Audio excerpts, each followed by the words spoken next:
Hey, welcome back to the Cash PT Lunch Hour podcast. I'm your host, Aaron LeBauer, and today I have a special guest. His name is Dr. Owen Johnston, and Dr. Owen is a physical therapist out in San Diego, California. He owns Advanced PT Wellness. He is one of those people that just like when he gets his mindset on something, he does it and he takes action and he's crushing it. And I'm excited to bring him on the show today. So Owen, thank you for being here today. I appreciate you joining us. Yeah, my pleasure. Anytime, Aaron. Dude, so, I kind of like to start some of these, just kind of like, well, what was the journey? Like what led you into physical therapy? Did you, like have like an injury, or did you just fall into it through going to, ended up out of college? You're like, well, let me just do some physical therapy and see what happens. I mean, was there like a thing or a journey that brought you into our profession? There really was actually. It was literally, I fell off a cliff. So I was 15 years old. I was out hiking out with some buddies and out by the Gaviota Wind Caves near Santa Barbara.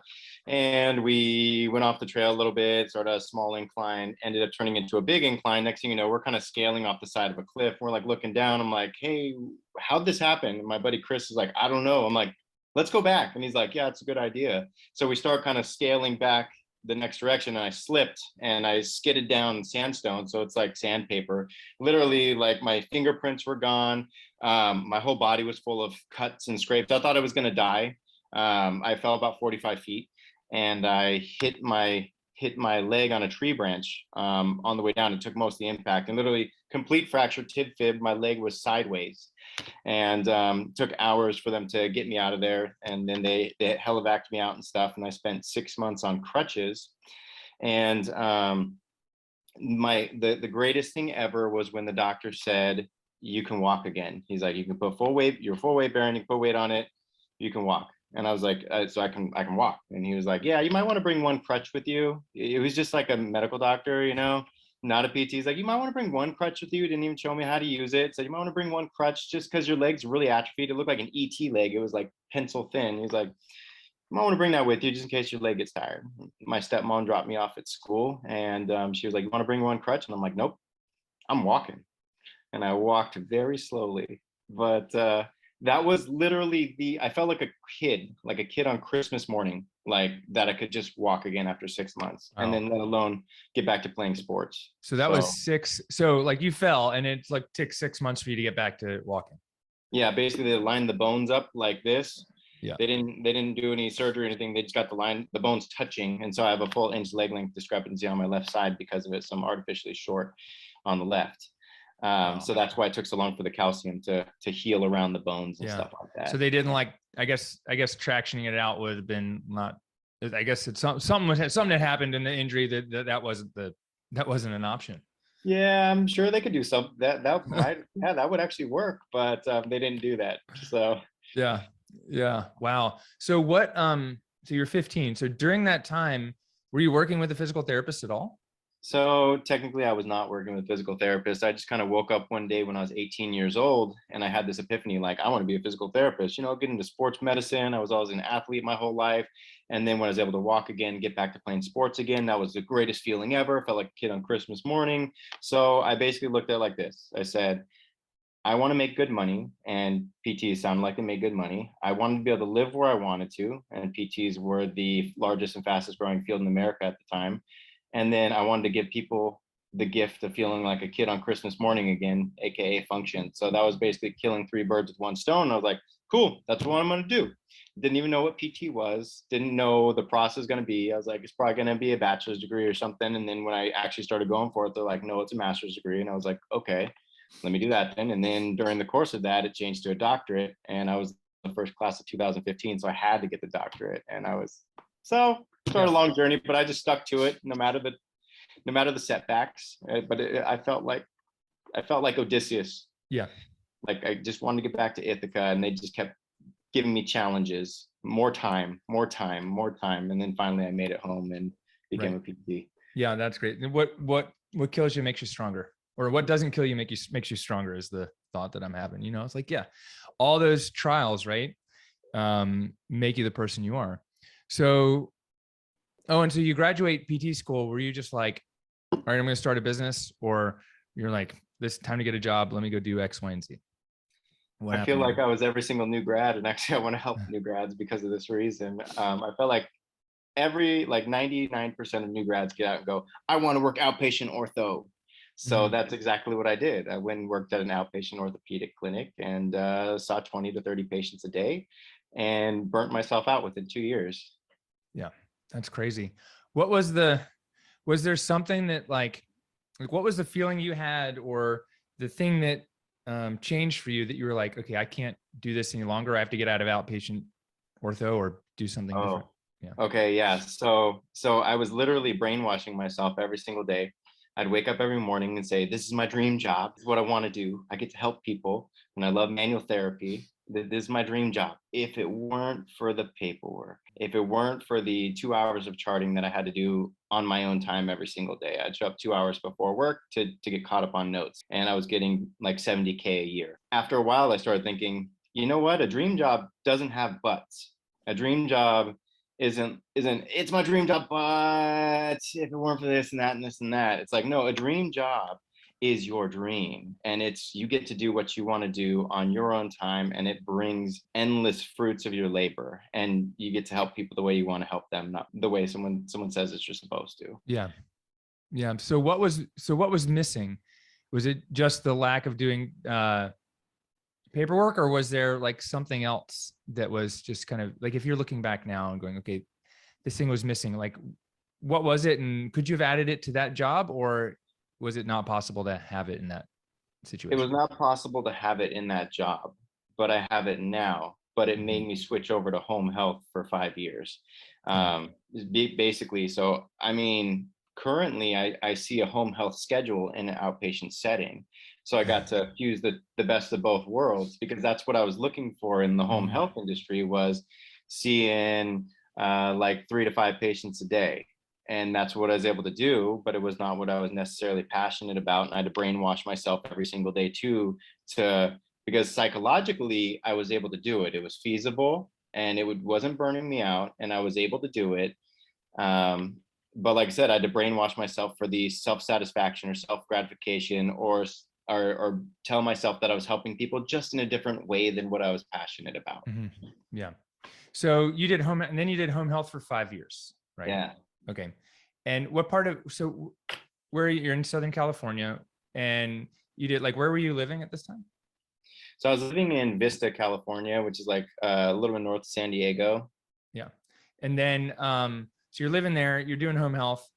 What got you out of home health, or maybe what got you to say, hey, I need to go do my own thing and start a cash practice?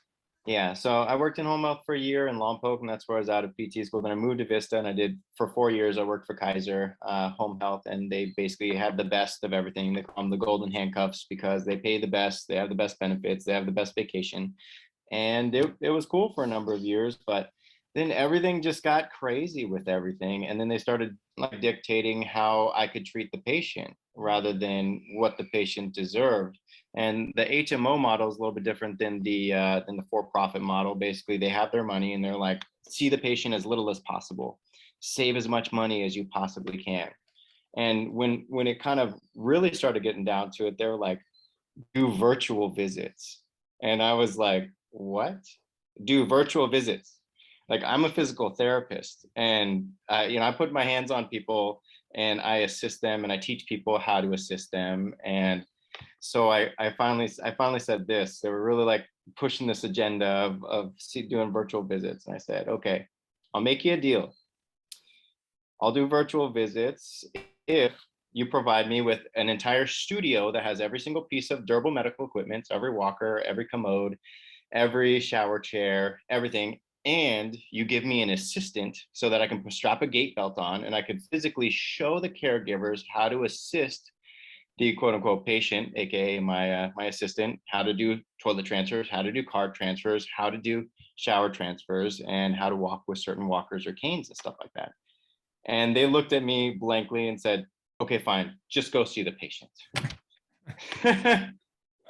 But literally, I'm like, that's what I do for a living. I go and I show people, and I physically show them how to do it. It's like I Yeah. can't do that virtually without all those things. Right.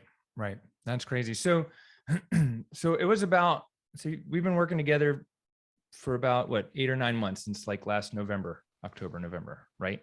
Yeah, I've been in the So mastermind since November and did a course due in October. yeah. So what was happening prior to that? Like you said, were you saying to yourself, okay, it's time for me to start my own business, or, did something change? Like what changed for you? I mean, I'm sure you're making, home health is like pretty good money and really good schedule, right?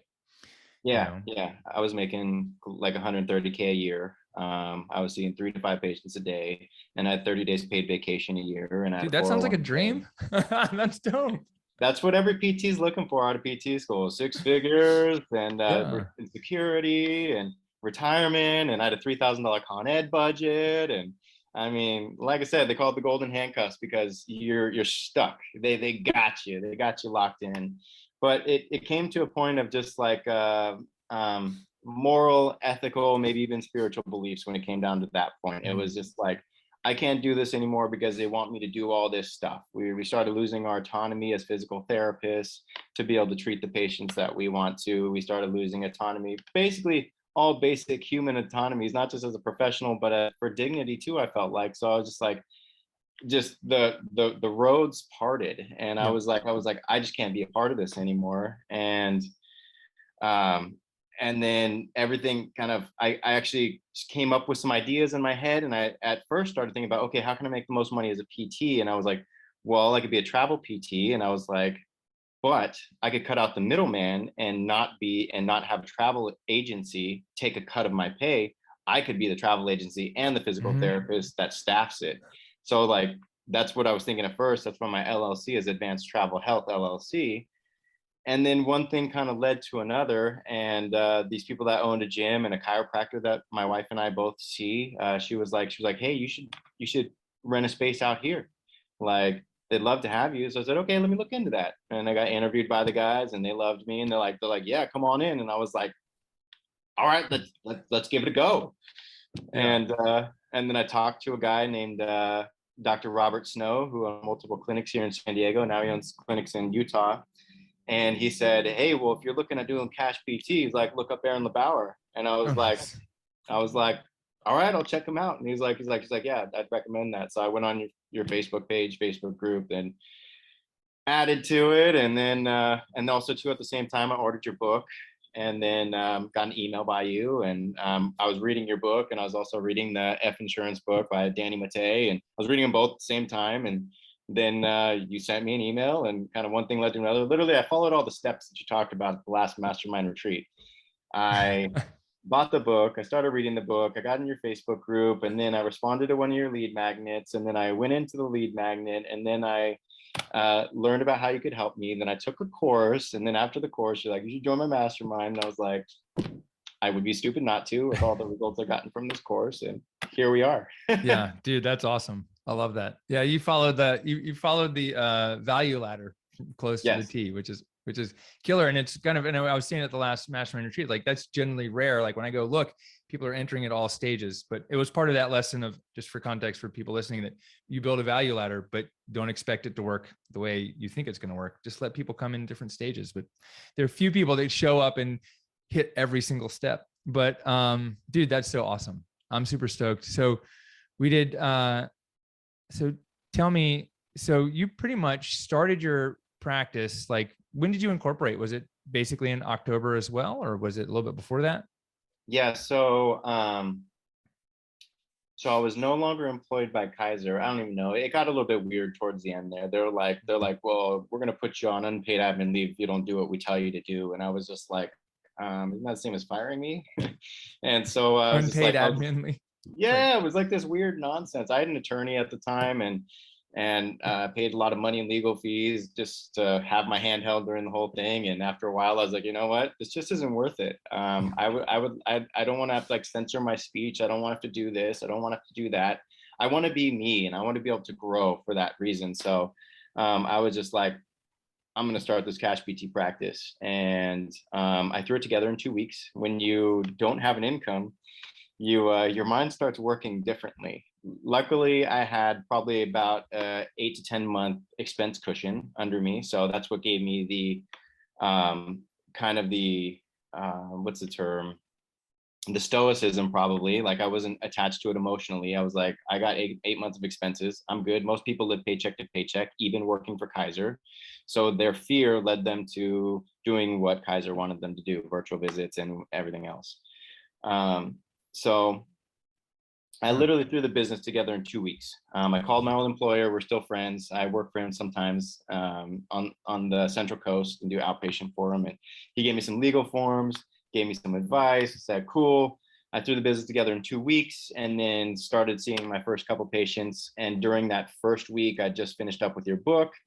And that first week is when I went into your lead magnet and then was in the course that you're showing Jess Jennings how to do it, basically, and which I figured out. And that first month, because of taking that course, was phenomenal.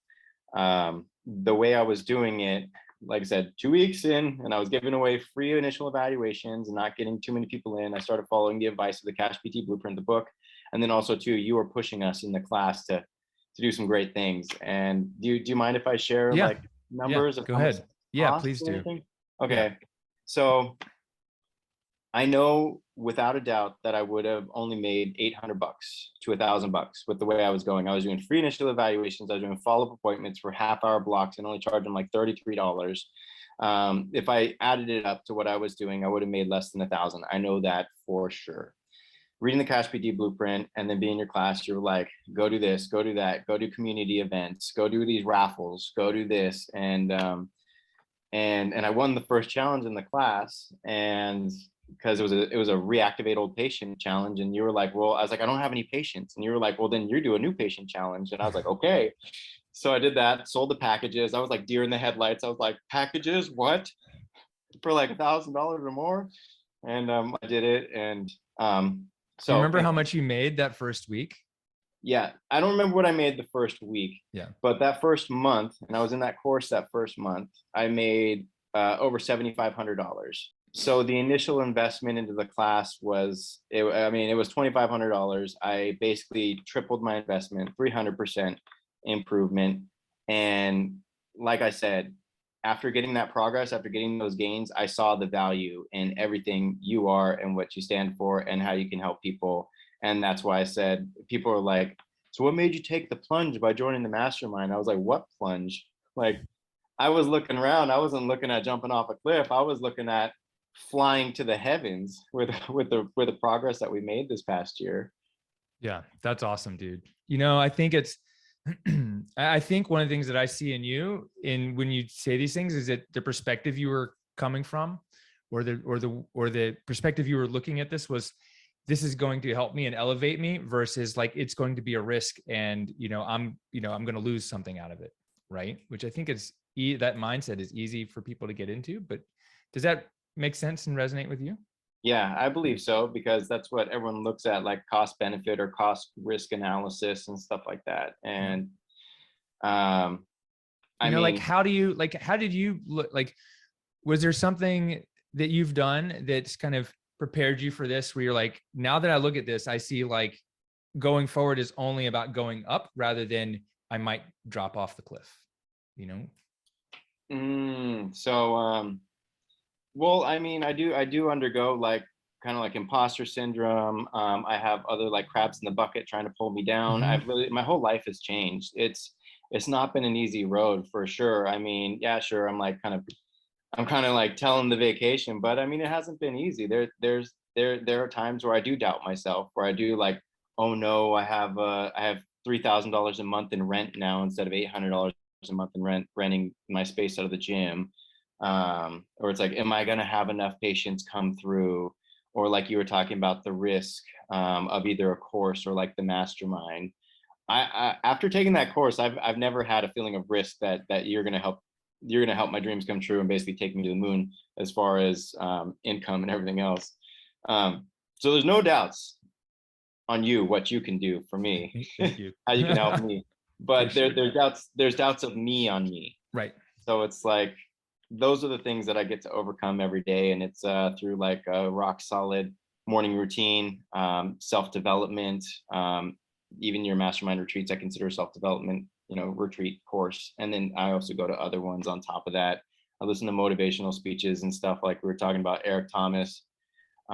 Every day I have like rituals that kind of keep me on the path. I have a very strong vision and then also a very strong why statement that, interestingly enough, I've been able to manifest and create at PT BizCon. Mm-hmm. So that's awesome. What's your why? Why is this so important to you? Like, why didn't you just quit PT and go like sell insurance or something? Sell life insurance or work for Bank of America? Well, my why is to become an abundant, ambitious, yet humble hero, willing to die for what I believe in. In doing so, learn life's lessons, contribute, serve, and achieve nirvana. Oh yeah. So that's my why. Dude, but that's strong. So what does that mean to what does that mean? Why is that meaningful to you? So that's meaningful to me because I feel like I feel like I've been here before. I feel like a lot of people have called me an old soul. I feel like I almost went through like this transformation over the past year while I've been working with you and other things too. And I basically cultivated all the things that I needed to become. I think it was like following like some sort of Jim Rohn thing. I wrote down all the things that I needed to either become or the negative things that I need to eliminate from my life. And I wrote them all down, and that's what it basically created, was the abundant, ambitious, humble hero willing to die for what I believe in. Mm-hmm. And becoming that person, I'll be able to help more people. I'll be able to, in helping more people, I'll make a phenomenal income, and therefore I'll be able to contribute and serve more. And then I'll learn life's lessons. And I feel like all those things are the things that are meaningful to me and the things that I'm chasing, those quality attributes of an individual that I need to become in this lifetime to be like, I did it. It's done. Yeah. Instead of living my life in regret and going, man, I wish I would have became abundant in this life. Man, I wish I was a hero in this life. Man, I wish I really cultivate humility in this life instead of doing some other negative thing like being greedy instead of ambitious. Being fearful instead of or poor instead of abundant. Just yeah. It's like I think sometimes it's a little bit of a slow burn, but those things are like there's like a light switch that flips sometimes. And if I look back and say, when did that switch for me? Like, I don't know when it switched, but I know where it switched. Like it was me being around people who had that mindset, who had what I wanted. Have you had that similar experience, like when this switched or when things changed for you, or why?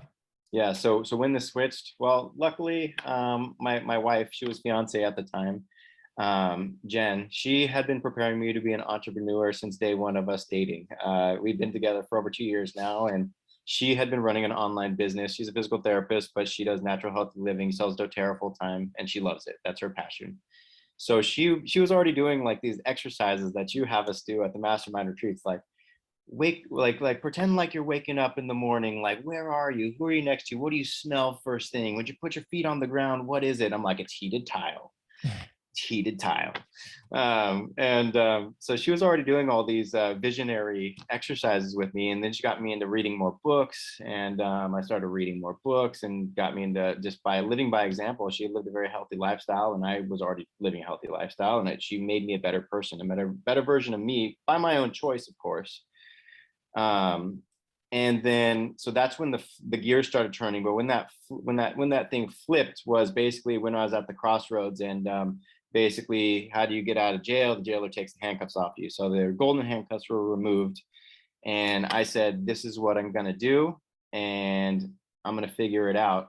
And then everything else just started falling into place. My life wasn't falling apart. A lot of people could be like, why is this happening to me? The world's doing this to me. Kaiser's forcing me out. Like, why? And instead, I was just like, sweet.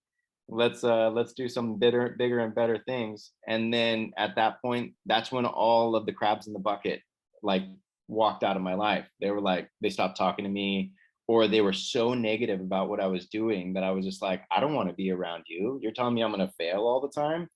And then it was one thing that you said, hang out with people that are more like you and have the dreams that you have. And so I said, okay, forget these crabs trying to pull me down the bucket. I'm out of the bucket. And I started finding other people that had either qualities that were like me, or had the things that I wanted to cultivate that are like on my vision board. And like one of them is a Lamborghini. And so it's funny, like I hang out with two guys that they both own Lamborghinis, and they're two of my closest friends these days. And when we hang out together, instead of them being like, you'll never afford to be a Lamborghini, like my family members told me when I was growing up, they say, you want to get a Lamborghini? Well, you should get on the list. And then once you get the Lamborghini, you can sell it for 150,000 more dollars than you bought it for. So you can actually make money buying a Lamborghini. And I'm just like, Wow. what? I'm like, so that's who I'd rather hang out with. Yeah. Not people that are gonna laugh at me, not people that are gonna like shame me, but people that are gonna encourage me and tell me ways to get to the goal. That's awesome, dude. Oh God, like super huge grin because I love this.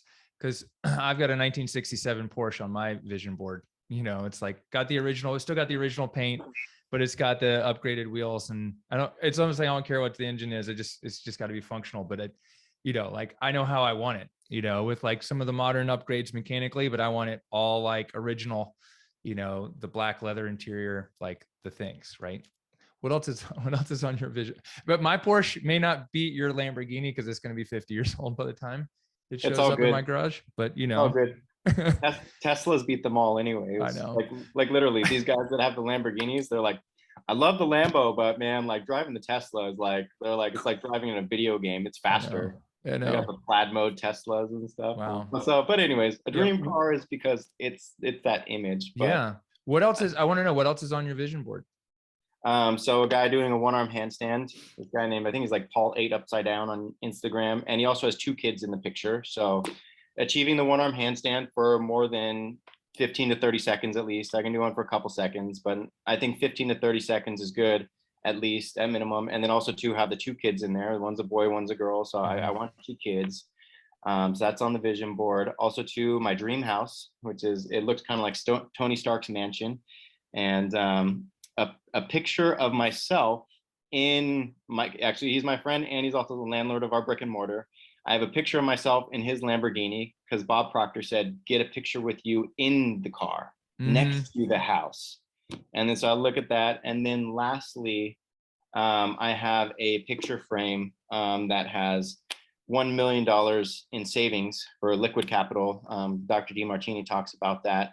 $1 million in the business savings account. So that we can do with anything. And that's because of something that my brother told me or actually it was a card that we got at our wedding from him. Wow. And I want to prove him wrong. What did it say? So he, during the wedding, which was a few months ago, me and my dad's an entrepreneur, retired at 57 years old. He worked at McDonald's for 20 years. It was not easy for him, high school GED. Him and I are geeking out. We're all going to climb together. Me, him, and my brother. And my dad and I are getting excited. I'm like, I'm going to do this. I'm going to do that. I got this idea for the business. I got that idea.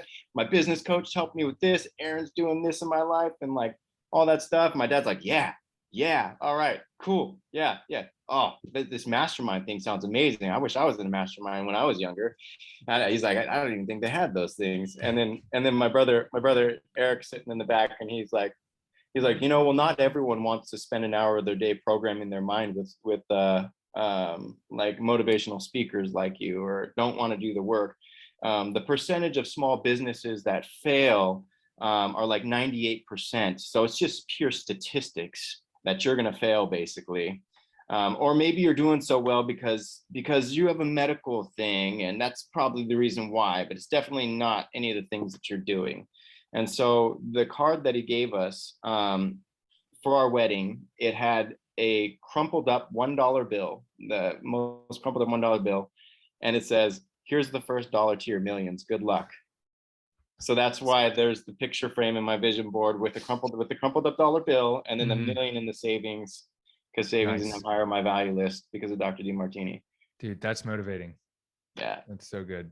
Yeah. I think it's I think there's a lot of things in there, like lessons, like I've had to learn as well. It's like, there's people in our lives that aren't, they don't have an understanding, or, even out of love, they want to protect us or protect themselves from failure. But it doesn't always help to be around them or have those conversations. Right. Like I've had a similar conversations with family members where I'm like, I can't have work conversations with you. And I want to ask, I want to get into some like a couple tactical things. And before I do, you were mentioning, so you started your business, was it October, November, December, January, February, March, April, May, June. So it's like 9 months, right? 9 months ago. You were saying before we started recording, you're on track to doing like $180,000 this year or something like that. Yeah. So if we don't scale, we don't change. We don't hire any other PTs, which that's in the plan. That's in the game plan that you helped me create. If it's just me doing the PT, staying the same, we're on course to make between 180 and 200K in this year. That's dope. In your first year in business. Yes. Yeah. And you were saying also like where you've opened in San Diego, like you weren't really living there. You didn't know people there, have contacts. It wasn't like you got out of working orthopedics and had like physicians in your Rolodex and you're like, send me a bunch of patients. I mean, yeah. Right. So like the chiropractor that worked out of S10 Fitness, where I was from, which I'm beyond grateful for. She came from a different chiropractic office, like 4 or 5 miles away. And so she brought most of her patients with her, about 70-80% of them. So she was already ready to go. S10 Fitness was like $800 for rent. And I was like, I don't know anyone here. I'm coming from Vista. I was in home health for 4 years. I wasn't even an outpatient, and now I'm getting into an outpatient setting. And that's where kind of the fear mode came in. I'm like, I don't even know if I can make $800 the first month. Yeah. And I was like, you think you could help me out a little bit? And they were like, okay, let's do this. We'll do $200 a month, then we'll do $400 a month, then we'll do $600 a month, then we'll cap out at $800 a month after 4 months. Yeah. So beyond grateful for S10 Fitness, but I didn't have anybody. I went in blind, 0 patients, bringing no one with me. The last people that I'd seen were like an hour away that were 80+ years old. Going from nothing and being able to build all this is just amazing. That's awesome. And incredible. You're like seeing like a handful of people a day, what are you seeing, like 20 people a week or something like that? Yeah, I'm usually seeing between 20 and 25 people a week, sometimes 27. Those are a little bit tougher weeks. I prefer to see about 20 patients a week. Yeah. But I don't mind seeing more. Me too.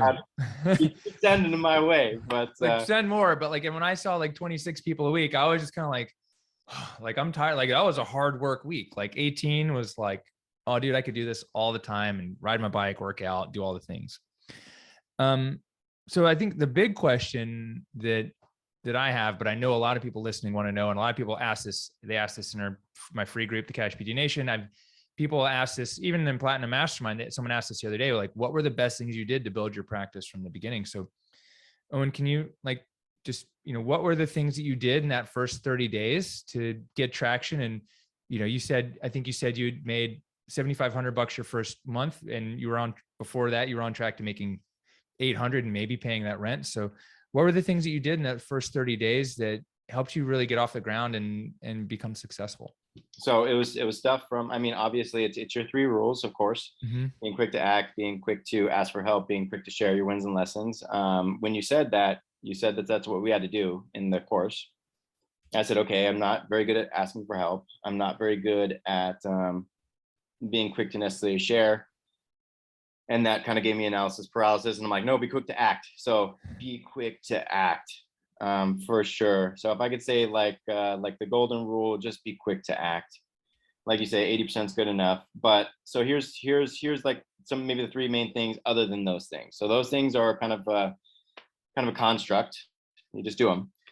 Whereas these are more tangible things. So community events, where I ran raffles and stuff like that for a free total body diagnostic or initial evaluation, like you say to do in your book, the Cash PT Blueprint. So that got people in, built an email list. I got at least 1 new patient at each one of those things because someone won something for free and they came in, they all bought packages. The next one is selling packages, which made my eyes go big. And I was like, oh no, I'm asking people for $33 for a visit because I want to keep them around. And as soon as I ask those people for more money, then they dip out. So selling packages, and then lastly was raising rates. And each chunk that I jumped up in the rate raising, I felt like deer in the headlights every time. I had to reprogram my brain every single time. So community events, selling packages, raising rates, and then also to having a mentor like you to push us. Yeah. Push me. Awesome. That's so great. So I want to go back and let's focus on, like, I think the number one thing. So, and you said this, the number one thing isn't what you did. Like, it's not what you did. It's not the community event. It's not the emails. It's not the, how do I talk to someone? It's going, I'm going to go back and say it was actually taking action, like having an idea or a strategy and just saying, let me actually do this. Right. Yeah. I mean, wouldn't you agree? I mean, like, I could have given you probably 5 other things, and I have given you many things since then. And one of the things that I think sets you apart is you're like, okay, Aaron, and you just do it. And you're like, I'm gonna trust it. You know, I'm not saying I'm always right, but what's always right is that you always take action. And I noticed that, you know, amongst like a lot of top performers. So what was it that really, you know, helped you trust that that was the thing to do? Well, just like you talk about, like a lot of other motivational speakers talk about, when you act and something happens, it creates something. I mean, win or learn, as I've learned from you. That is one thing. Another thing I've learned from you: wins and lessons. There are no losses. If it doesn't work out, I learned something, and if it does work out, then I usually learn something too. And most people don't learn when they win. I learn when I win, though. I go, why was this successful? And then how can I make it even better to win more? But then if I lose, it's like earth shattering. It's like, oh no, okay, why did this not work out? And then what can I do differently? And then those are more the character building and shaping stuff is when you learn. Yeah. Yeah. You got to be able to get in there, do it, and just not be afraid of the outcome, because the outcome, I mean, it can be great. Like, I think some people are afraid of a positive outcome. They're like, what if this works? Like, and I'm going to have all this work to do. It's like, yeah, you know, but you've just helped some people and made some money. It's like, you know, another people are like, what if it fail and I'm bad, or people think I'm stupid, or I don't know what all the thoughts are, but you know, I think it's the taking action. It's the taking action, I think, is number one for PTs. And we're so smart, you know, we shouldn't, you know, we have a hard time asking for help. Right. Yeah. And then it's, absolutely. Yep. And then I, you know, you said to share, because, you know, how can we help other people? Like, if we keep all the information to ourselves. Right. So let's go this is the big question. This is the small question, but it's the big one. When you're setting up a community event, what's the conversation like, you know, when you go to someone and you're asking them to do that? Like, how does that go? And, you know, how many people did you have to ask? Like, you know, did you have like a big list, or was it like everyone just say yes right away? Okay, so the community events, I kind of had people saying kind of yes right away, but I think it's also too the way that you've helped outline out how to approach them. It's kind of like the Dream 100 type stuff. You kind of go in, you want to add value, go in, add value. Don't even talk about your own gains or anything like that. Talk about how you're going to help the other person or how you're going to help the mission. Then also too, learning a little bit more recently, doing research on whatever event that it is, like looking at their Instagram or their website, and then repeating back to them what their mission statement is or what their mission is. Be like, you know, I know that you want to help out with this and this and this and that. I think I can help you with that mission. I feel very passionate about the mission too. And then they're just like, cool, come on in. Right. They're like, yes. It's kind of like, it's what we're doing is we're making a sale. Wouldn't you agree? We're making a sale, but we're not selling physical therapy, but we're going in and we're building rapport. We're asking the right questions, and we're building reciprocity. I think that's the big thing, is that people forget. It's like, well, I want this, but we all have to look at like what's in it for them and go build some and reciprocity. And I think you do that incredibly well. Thank you. Yeah. Owen, you said also you've got another event coming up, like a grand opening. You guys moved into a new space. So you moved out of the $800 a month place, and you've got like like a 2-room or more clinic now, a couple $1,000s a month in rent. Yeah, we got 1,600 square feet. We have a private treatment room. We got an office that Jen and I share. She used to run her business at home, but now we get to cross refer. So yeah, we got a waiting area for the ancillary staff when we get them. We got 2 students right now that are helping out with that, which is awesome. The Nice. office, private treatment room, bathroom, and then a big open gym area with other treatment tables and stuff like that. So we are having a grand opening in 30 days, the end of Yeah. this month, July 30th, Saturday, from 2 to 5 p.m. Cool. How'd you set that up? Is it just going to be a tour of your office or like what'd you guys do? Like, what are you putting together, and how's this going to work out? Well, it's kind of like everything else, meaning that it's trying to make it less about us and more about other people. Like even on our website, it doesn't say, I'm Dr. Owen Johnston. I have 8 years of experience. I'm a certified XXX practitioner. It's really more about the other person. It's like asking questions, getting them to say yes. Like, have you ever told it's just old age? Have you ever been told it is what it is? There's nothing more we can do. So, and also too, like the community events, how it's about how can I add value to the other people? It's like, how can we add more value to the community? So it's all about is it is all about gratitude. And it's all about gratitude for all the people that we have brought into our lives that we've manifested throughout this last 8 or 9 months. So we want to be able to give back to them as well as celebrate with them our success and motivate other people to do the same. So it's a celebration really of them. We want them all to come out. We want them to have a great time. We're going to have we're going to have raffles. We're giving away a free iPad. We're going to have live music. We even have a harp player that's coming out. And then also too, all the gyms that we're partnering with, they're all creating their own challenges so they can do a giveaway for the people to drive more business into their businesses. We should have some food vendors too. So all the for-profit companies should be making more money because of it. And then lastly, all the proceeds that we're getting. So any profit that we're getting from the raffles, silent auctions, giveaways, whatever, are all going to go to our favorite nonprofit organization, which is Reopen San Diego. Nice, dude. That's awesome. So yeah, we don't want to make any money. We want other people to make money. And then we want to give all the money to our favorite nonprofit and then celebrate all the people that have been there, cheering us on, helping us out and loving on us. Yeah. I think that if you look up the definition of abundance in the dictionary, you find that event, right? That was it. It's like, it's all about everyone else. But when we put, it's like when we're putting our patients first and not letting insurance dictate the plan of care, like people are going to get better and everyone's going to win. And, I think that if we continue to do that in all aspects of our life. Yeah. Oh, yep. I work for patients, insurance companies. Yep. Love it. I think it's like, if we do that, it'll like the money comes back around to us. And that's something I learned from my dad a long time ago. He's a cardiologist and studied with Eugene Stead, who is like got all these writings that are, things like, what does he say? If you listen to the patient, they'll give you the diagnosis. Mm-hmm. That's one of my favorite quotes. It's like, if we just listen to the patients, they'll give us the diagnosis. So if we listen to, what is it like, what we want, what the world's telling us, what our patients telling us, like, we'll find the answers. But sometimes we have to be quiet enough, I think.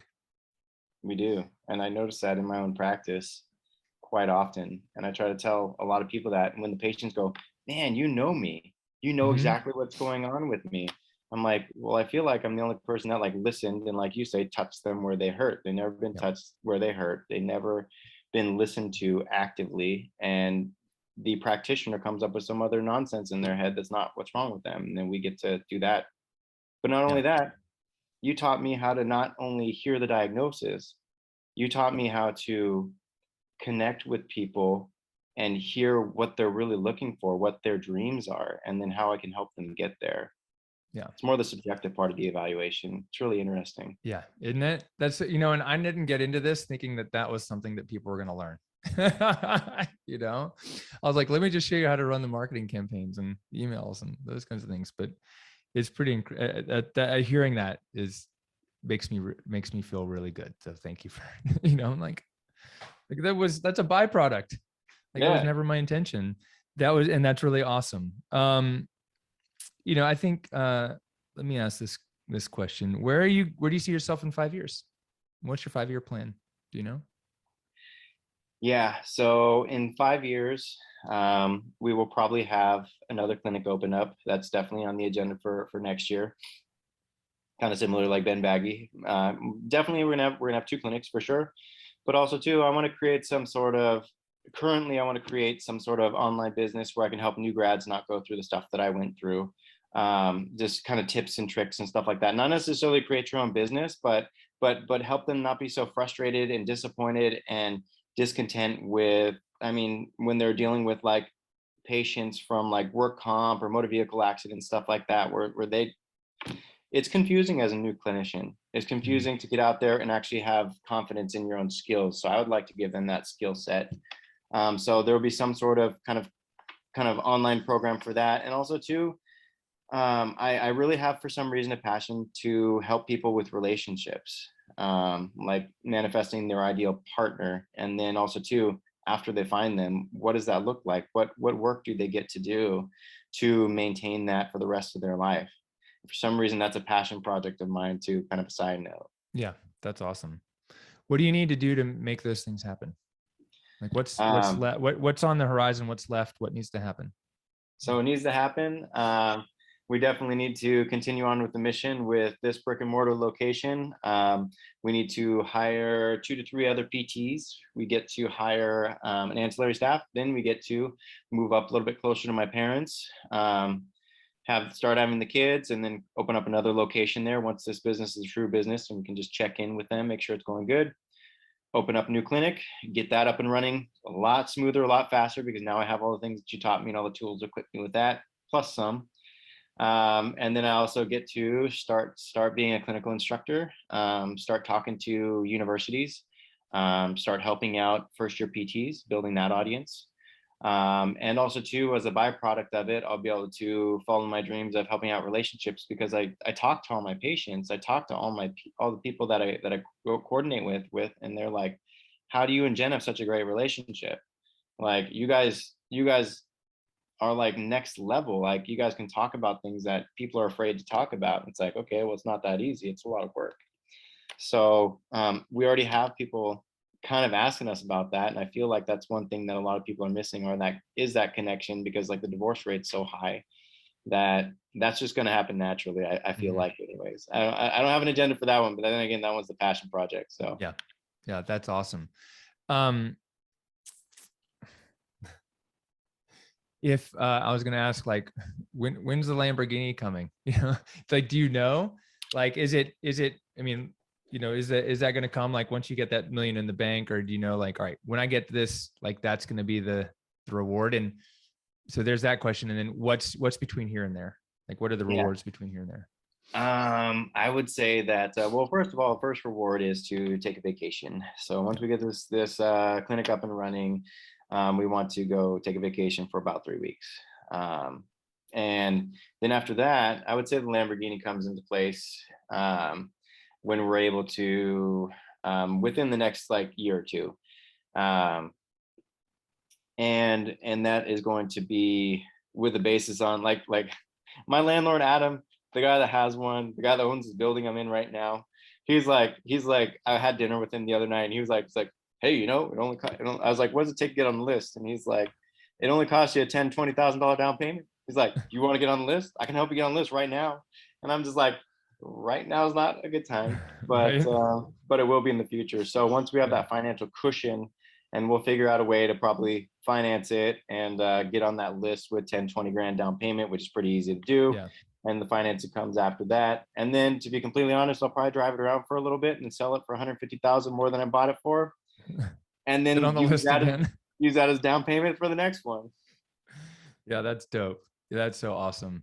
Yeah, I mean, I think, like, I think it's important to have goals and have like rewards for the hard work, and like, I'm just like, okay, mine isn't as concrete. It's like, I know I'm going to have it when I have the extra like income being generated where I can pay for, because it's going to be 50 years old. It's like, I can pay for all the repairs, and the repairs are going to cost more than the vehicle. Getting, 1967 Porsche. Yeah, they got a lot of rust usually. Yeah. The cool thing about the Lamborghini is the repairs are included in the price. Right. Yeah, that's dope. All right. So Owen, before we wrap up, is there anything like that I didn't ask you that you think is important to share or that we should have talked about?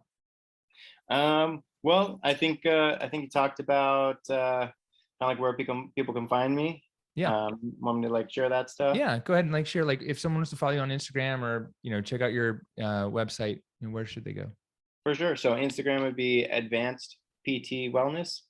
That's my Instagram handle. I also have my website right here, advancedptwellness.com. So the same thing. They can find me on Facebook, Owen Johnston, and yeah, they're welcome to get a hold of me any way, shape, or form. We got free stuff on our website if they're dealing with any kind of back pain, neck pain, joint pain, stuff like that. So, and Awesome. also too, Instagram's full of that stuff too. So just reach out. Yeah. Why is doing a handstand so exciting for you? Like, tell me about that passion. Cause I know you have this passion and goal to do a one-arm handstand. Like I can barely do a handstand myself. Like, tell me about it. Like, where'd that come from?